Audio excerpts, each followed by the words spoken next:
सड़क यहीं रहती है। एक दिन शेख चिल्ली कुछ लड़कों के साथ अपने कस्बे के बाहर एक पुलिया पे बैठा था। तभी एक सज्जन शहर से आए और लड़कों से पूछने लगे, क्यों भाई, शेख साहब के घर को कौन सी सड़क गई है? शेख चिल्ली के पिता को सब शेख साहब कहते थे। उस गांव में वैसे तो बहुत से शेख थे, परंतु शेख साहब चिल्ली के अब्बा जान ही कहलाते थे। वह व्यक्ति उन्हीं के बारे में पूछ रहा था। वह शेख साहब के घर जाना चाहता था, परंतु उसने पूछा था कि शेख साहब के घर कौन सा रास्ता जाता है। शेख चिल्ली को मजाक सूझा। उसने कहा, क्या आप यह पूछ रहे हैं कि शेख साहब के घर कौन सा रास्ता जाता है? हाँ हाँ बिल्कुल, उस व्यक्ति ने जवाब दिया।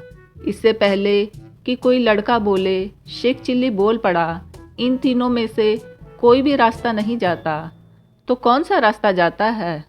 कोई नहीं। क्या कहते हो बेटा, शेख साहब का यही गांव है ना? वह इसी गांव में रहते हैं ना? हाँ, रहते तो इसी गांव में है। मैं यही तो पूछ रहा हूँ कि कौन सा रास्ता उनके घर तक जाएगा। साहब, घर तक तो आप जाएंगे, शेख चिल्ली ने उत्तर दिया। यह सड़क और रास्ते यहीं रहते हैं और यहीं पड़े रहेंगे। ये कहीं नहीं जाते। ये बेचारे तो चल ही नहीं सकते। इसीलिए मैंने कहा था कि ये रास्ते, ये सड़कें कहीं नहीं जाती, यहीं पे रहती हैं। मैं शेख साहब का बेटा चिल्ली हूँ। मैं वह रास्ता बताता हूँ जिस पे चलकर आप घर तक पहुँच जाएंगे। अरे बेटा चिल्ली, वह आदमी प्रसन्न होकर बोला, तू तो वाकई बड़ा समझदार और बुद्धिमान हो गया है।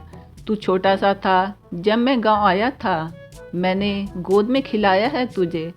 चल बेटा, घर चल मेरे साथ। तेरे अब्बा शेख साहब मेरे लंगोटिया यार हैं और मैं तेरे रिश्ते की बात करने आया हूँ। मेरी बेटी तेरे लायक है। तुम दोनों की जोड़ी अच्छी रहेगी। अब तो मैं तुम दोनों की सगाई करके ही जाऊँगा। शेख चिल्ली उस सज्जन के साथ हो लिया और अपने घर ले गया। कहते हैं आगे चल के यही सज्जन शेख चिल्ली के ससुर बने।